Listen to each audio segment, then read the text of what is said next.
mundo. Señores, muy buenos días, ¿cómo están todos? Vamos a entrar de una vez en materia. Hoy no vamos a perder tiempo con el intro, sino que nos vamos directo con nuestros invitados. Yo quiero de inmediato preguntarle al doctor Rafael A. Román. ¿Hubo sentencia? ¿Eso es realmente una sentencia? Claro. Hubo sentencia y se cumplió con todos los elementos que debe contener una sentencia. Incluso yo pienso que de alguna manera el tribunal exageró un poco en el cumplimiento de lo que establece el Código Procesal Penal en el 336 sobre las condiciones que se deben tomar en cuenta para una sentencia. Y quiero decir que lo que se dio en esa sentencia hace años, desde el inicio de esta norma 7602 y su modificación, la 1015, nunca he visto en una sentencia que se hayan tomado en cuenta los elementos que fueron considerados ahí. La condición de los imputados, su nivel de educación, su futuro, 336, 337, todos esos elementos que a ningún imputado, a ningún justiciable se les toman en cuenta. Sin embargo, a esta gente se le dio un trato especial, por lo que yo concluyo en que sí hubo sentencia. ¿Y por qué le dan un trato especial? Porque son ricos. Ojalá que todas las sentencias que sean evacuadas de esos tribunales se marquen dentro de lo que dice la norma. Recuerde la sentencia del caso Van Inter, fue en esa misma naturaleza. Sí, pero la justicia no se puede manejar a través de sesiones. No puede tener exactamente privilegio. Son reglas. No puede tener privilegio. La ley es totalmente lineal. No se puede, pero una recta igual para todos. Doctor, ¿por qué especial? ¿Por qué un trato especial? Bueno, yo diría que un trato especial por la característica y por lo justiciable. Como bien señalaba Miguel, Juan hace un momento, ese caso nació natimuerto. Natimuerto en el sentido de que no había un interés jurídico ni un interés político real de que esa gente fueran realmente condenados. Fíjense que el ex procurador de la República, cuando inicia el proceso, él elabora un expediente con lo que yo he calificado la prevaricación en los funcionarios judiciales. Y digo esto porque algo que he estado señalando hace algunos años ya, como una hipótesis muy particular de Rafael Román, es que después de la aprobación de esta norma 76-02, Código Procesal Penal, los miembros del Poder Judicial, entiéndase, los jueces y los fiscales, especialmente los fiscales, tienen una forma de corrupción y una forma de prevaricar. Y más adelante voy a dar la definición de prevaricación.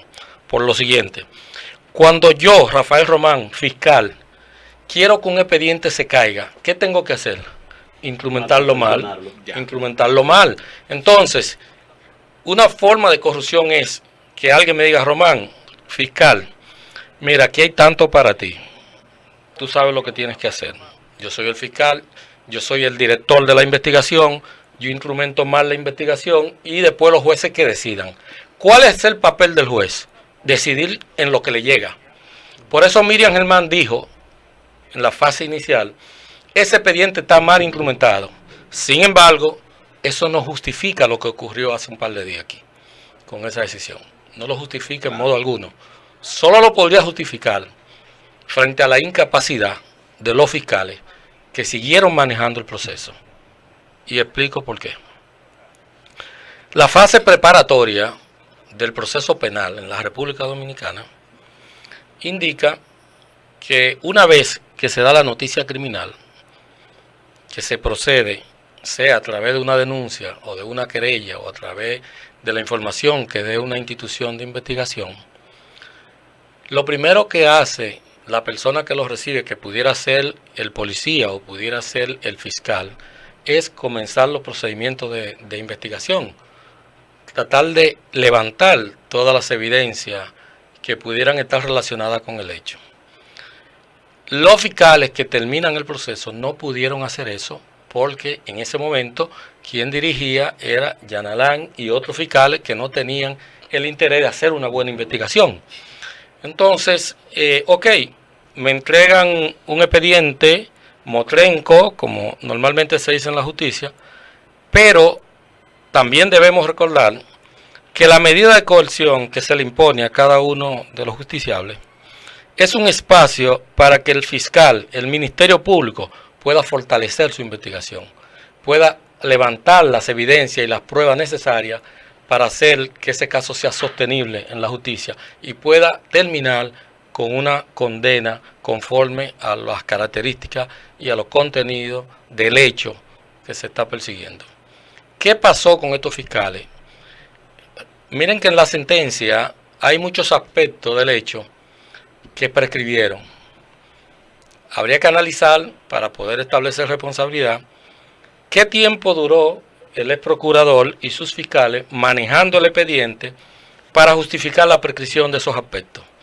Si fue así, entonces los fiscales actuales no tienen el 100% de la responsabilidad. Sin embargo, considerando que es un hecho con características internacionales, yo creo que ellos debieron hacer un poquito más de esfuerzo. Si hubiesen hecho, un poquito más de esfuerzo a nivel de Estado, de requerir, porque una de las funciones del Ministerio Público es requerir, y requerir en el espacio de la fase preparatoria. Claro. Entonces ellos tenían la condición de solicitarle al juez que diera las decisiones necesarias y pertinentes para que desde Brasil o de otras áreas donde estaban las informaciones, esas informaciones pudieran incorporarse al proceso. Entonces, ¿hasta qué punto pudiéramos decir que esta gente son o no son responsables? Le iba a decir que en esa parte de la prescripción resulta que al momento, no, ni siquiera fue por la investigación, el problema no fue la investigación, ahí no es que está el punto, sino que al momento en que se planteó la teoría del caso de cada imputado, ya estaban prescritas. O sea, en el momento en que el Ministerio Público dijo, yo voy a acusar de manera preliminar en la medida de coerción, por ejemplo, a Rodríguez, el de INAPA. Ese señor fue director de INAPA hace 12 años. O sea que en el momento en que ellos deciden acusarlo, ya había prescrito el proceso. ¿Por qué? Porque ninguno de los tipos penales alcanzaba más de 10 años. Entonces, fue agrede. Cuando yo escuchaba la defensa, que recuerdo que varias veces aquí lo comentamos, yo decía, yo no quiero ni siquiera leer el caso, o sea, leer la acusación porque es algo muy extenso. Pero cuando tú ves lo que el Ministerio Público plantea en su teoría y lo que la defensa contradice, tú dices que hay un maco. Porque alguien no está hablando mentira aquí. Doctor Rafael, escúchame, viendo esta situación donde usted dice que si usted es juez, es una hipótesis, es algo hipotético. Toma, ese es mi expediente. La instrumentación depende de ti. El que se caiga depende de ti. El que se llegue a una conclusión definitiva en favor del que a usted le interesa, depende de ti. La justicia se está manejando año tras año, cuatrenio tras cuatrenio, de esta forma, con este interés. Y estoy hablando porque a la vez que el señor Domínguez Brito no apeló la sentencia, la decisión que habían tomado conforme a Félix Bautista. Exacto, Félix Bautista. Entonces se sigue manejando, estamos cayendo en un marasmo. Bueno, fíjate, Aracena, es que el asunto es más complejo de lo que se ve. Para darte respuesta a la última parte que analizabas, recuerda que tiene un matiz político y por eso entra Rodríguez. Claro. Esa es la única razón, al igual que otros. De este lado también te puedes dar cuenta de que el manejo que tuvo el procurador de ese momento, Domínguez Brito, fue también un manejo político. Fíjate que el caso de Félix Bautista tiene un archivo definitivo.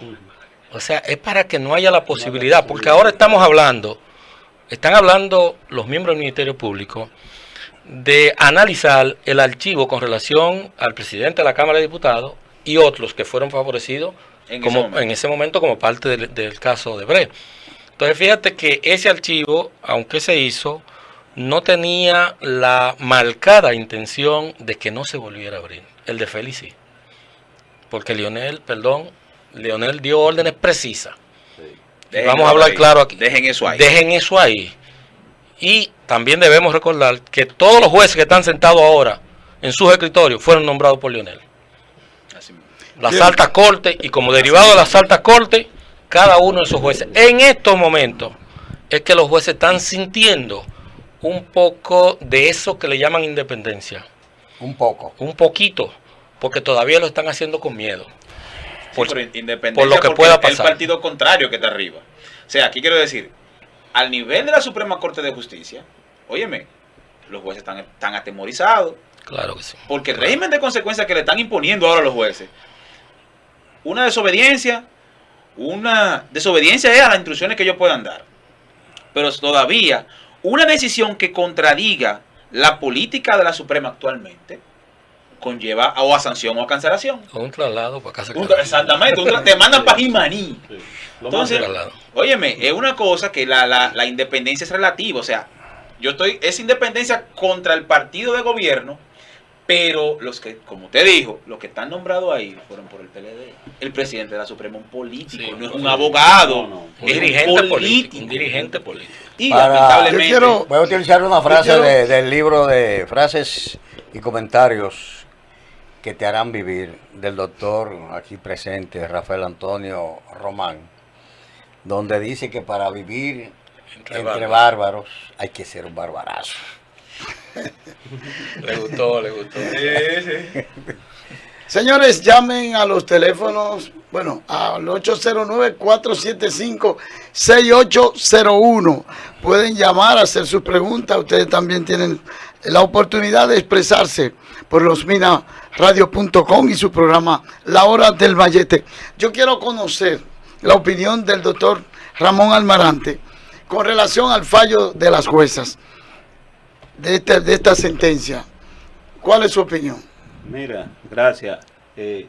Me alegra estar aquí hoy por la compañía del ilustre maestro, mi maestro de la universidad. Su amigo y Mi colega. amigo y colega y mi maestro. Siempre hay ese respeto hacia los educadores que desde primaria, que lo he visto algunos por ahí siempre. No, y a juzgar por el entusiasmo con que usted se expresa, se ve que usted admira mucho a su maestro. Definitivamente. Definitivamente, todos los maestros que tuve fueron muy buenos. Recibimos muy buenas instrucciones de ellos. Y eso lo reconocemos y lo valoramos. Y la capacidad educativa e intelectual de cada uno de ellos siempre la ponemos en alto. Aunque muchos, como dice el profesor, colegas, somos colegas, pero yo mantengo esa posición Ese respeto, de mi maestro, sí. ¿entiendes? En todos los ámbitos. ¿Qué te puedo decir en relación a esa sentencia? Nada más hay que inclinarse por la situación del matiz político. Yo hubiese sido juez, cada uno toma sus decisiones. Yo desde el primer momento a Rondón lo saco de ahí. Rondón no era funcionario del gobierno. Rondón no tiene por qué tal. Entonces, si Rondón está preso, condenado por soborno, ¿dónde están los sobornados?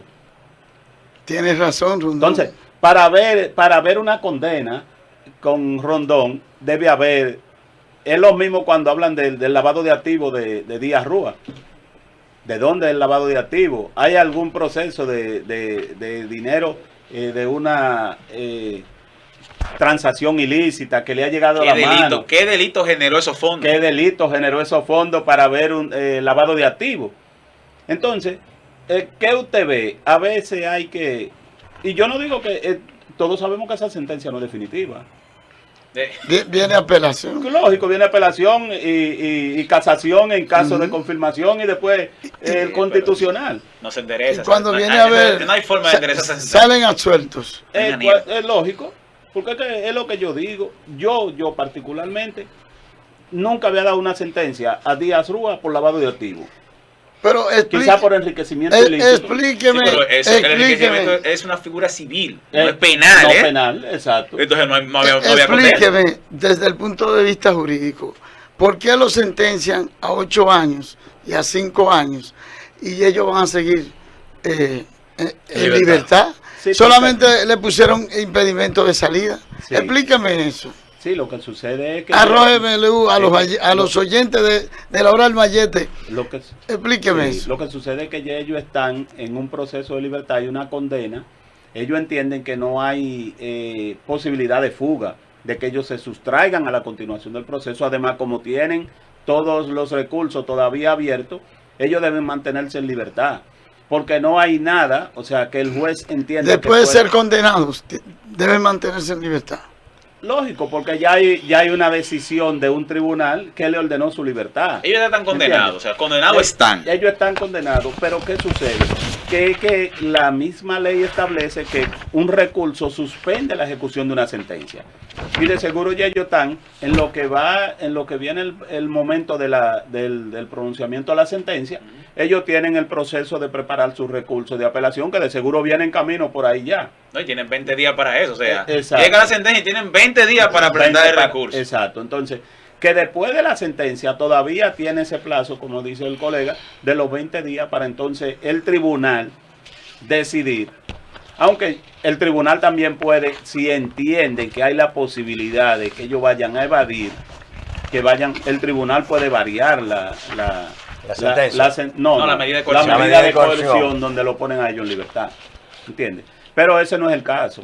Porque todos sabemos, como ya dijo el ilustre maestro Román, que todo tiene un matiz político.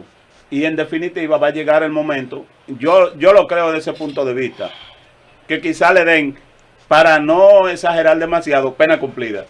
No, mira un aspecto que yo siempre he criticado desde que empezó el proceso. La buena está callada. Se llega a un acuerdo con Odebrecht. Que tenía que pagar un dinero, ya no lo va a pagar porque quebró, se armó una vuelta. Pero bien, se llega a un acuerdo con Odebrecht, que es quien dice, yo soborné. Ok. Dice el monto de lo que se supone que reservaba para sobornar. Pero en ese proceso no se presentó una prueba, de los ejercicios financieros de Odebrecht. No. Odebrecht, ¿usted para la República Dominicana? Sí. ¿Quién le pagaba? El Estado Dominicano. Ok, ¿cuánto te pagaba el Estado Dominicano? Tanto. Tú dices que tú reservabas, ¿dónde está ese dinero? Déjame ver. Lo que tú dices que tú reservabas, ¿hacia dónde iba? Exacto. ¿A quién tú le pagaste? ¿A qué compañía? Eso no se presentó una prueba de eso. En ninguna. Pero peor todavía, cada vez que se anunciaba o se presentaba al público cualquier prueba respecto a cada uno de los imputados, que fulano tiene 2.000 millones, que Prenseo tiene 500, que aparecía de inmediato otro documento que contradecía esa información. Exacto. Yo recuerdo que al de la INAPA, Rodríguez, que tenía 500 millones, un punto se fue, eran 50.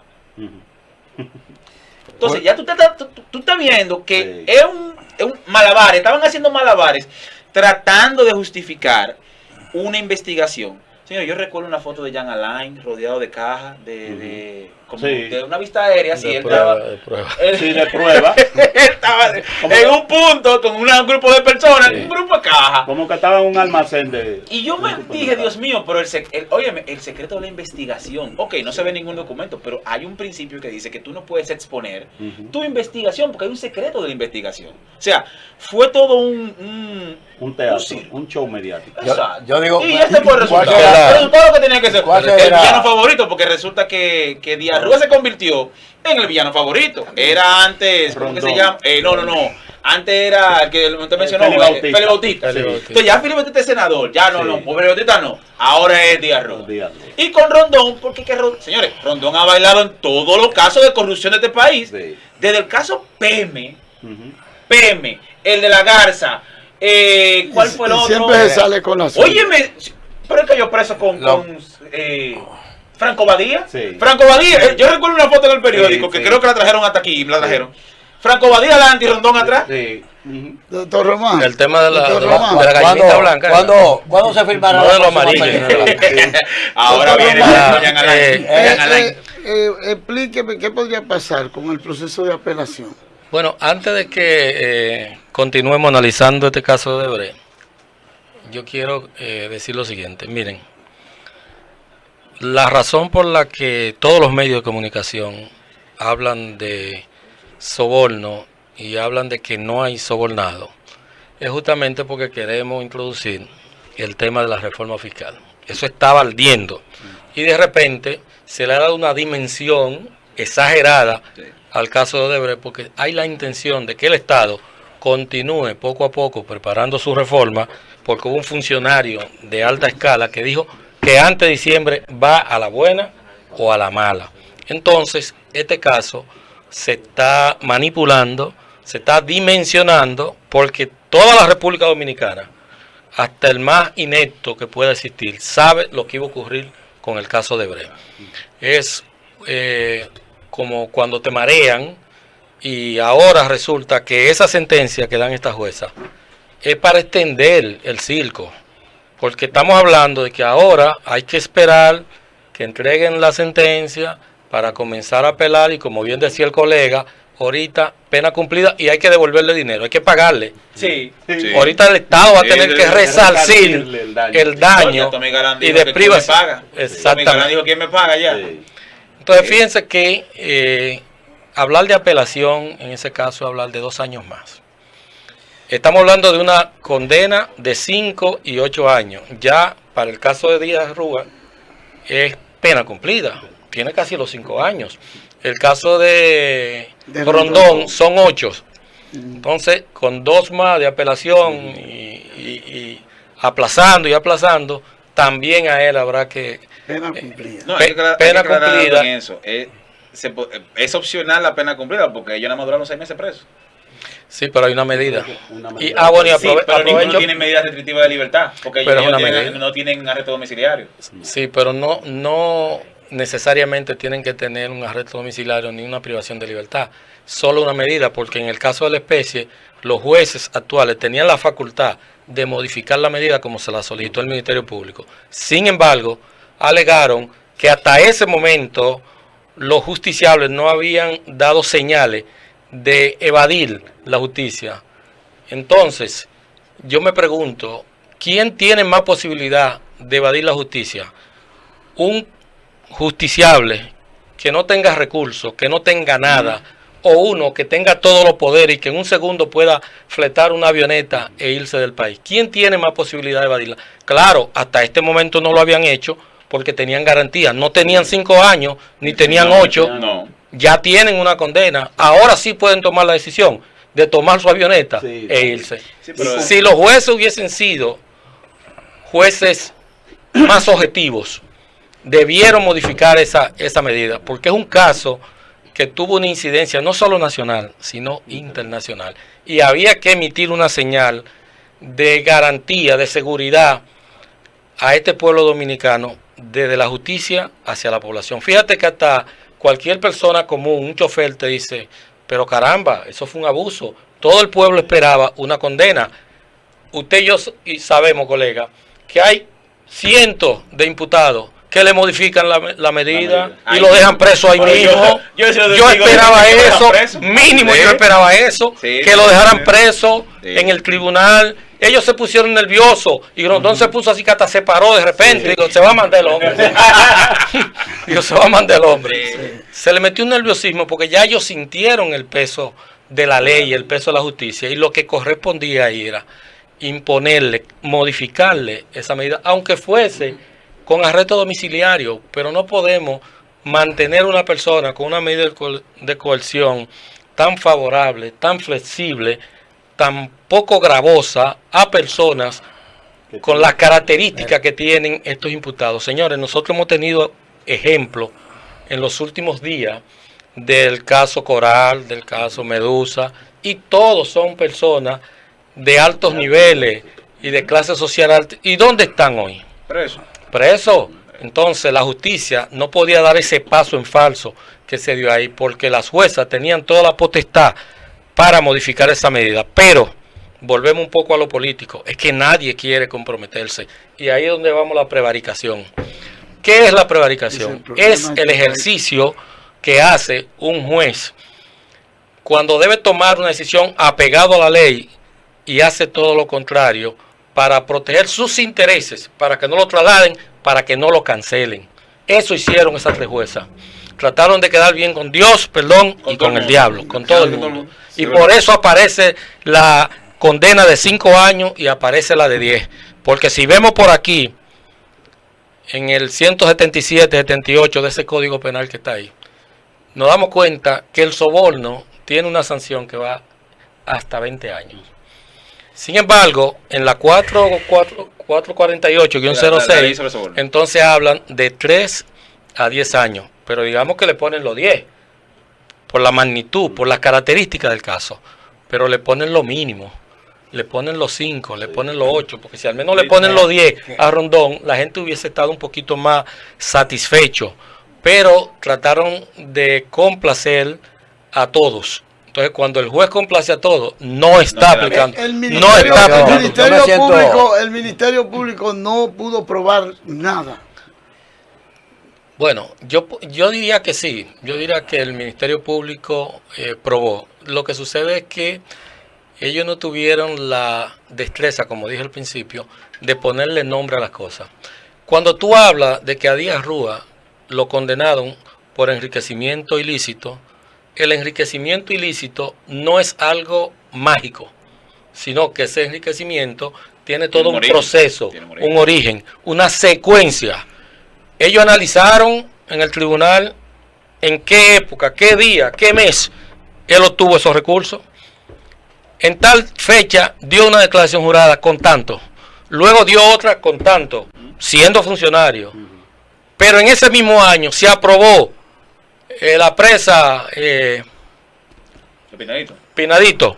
Entonces, es sencillo, es relacionar directamente eso. Exacto. En el momento que recibió el soborno, no le podemos llamar soborno, pero si hubiesen estado en eso los fiscales, lo que pasa es que ese muchacho tiene tantos compromisos, el director de la pesca, que el pobre no puede con tantos casos. Sí, él asumió la pesca ahora, sí. Pero él era uno de los fiscales investigadores de ese proceso. Sí, pero bajo la línea de quién, pues, de lo que dijera el procurador. No podía ser más. Ponte los pantalones, sí. Pero ponte los pantalones en ese momento y di, mire, esta investigación lamentablemente está totalmente viciada. Mira, óigamelo, en Estados Unidos, el fiscal, no el juez, el fiscal va y dice, mire, yo no acuso más, suelten a esa gente. Y se quedan tranquilos, inician otra investigación con otros elementos y le dan para adelante. Pero ahora él no puede escudarse, o sea, no podemos justificarlo por el hecho de que Jean Alain era un corrupto. No, él tenía la oportunidad, tiene una responsabilidad porque, si bien es cierto, él tiene una subordinación jerárquica, pero no de función. Él es un fiscal.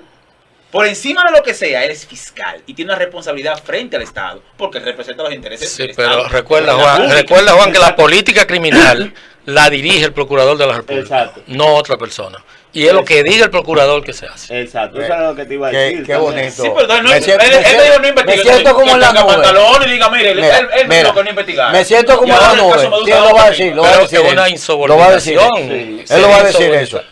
Yo me siento como en la nube, escuchándolo a ustedes debatiendo. Yo me siento como en la nube, escuchándolo a ustedes debatiendo estos temas jurídicos, esta sentencia, estos análisis tan profundos, en términos, mira, de conocer la ley a cabalidad. Qué bello, qué bonito. La cena, venga. Dale. Hay una situación, yo no sé si es que fue una condena digital que se hizo, una condena barrial o de una institución llamada Representación del Pueblo, que nunca lo he visto haciendo un trabajo para el pueblo, siempre con intereses marcados políticamente. Okay. Entonces, también sumo las expresiones del doctor Almarante cuando hace una evaluación muy profunda de su maestro, de su profesor, de su colega, de su amigo. Todo esto como que es un engranaje para saber si este país va a despertar de esta analfabetismo. La participación hoy en el programa del doctor Román Antonio, el doctor Rafael Antonio Román y de Ramón Almarante, que como siempre su participación muy entusiasta y esperamos que usted, porque usted tiene un compromiso con nosotros, de venir a tratar otro tema aquí al programa. Vamos a despedirnos. William se quedó voz en off, pero no habló.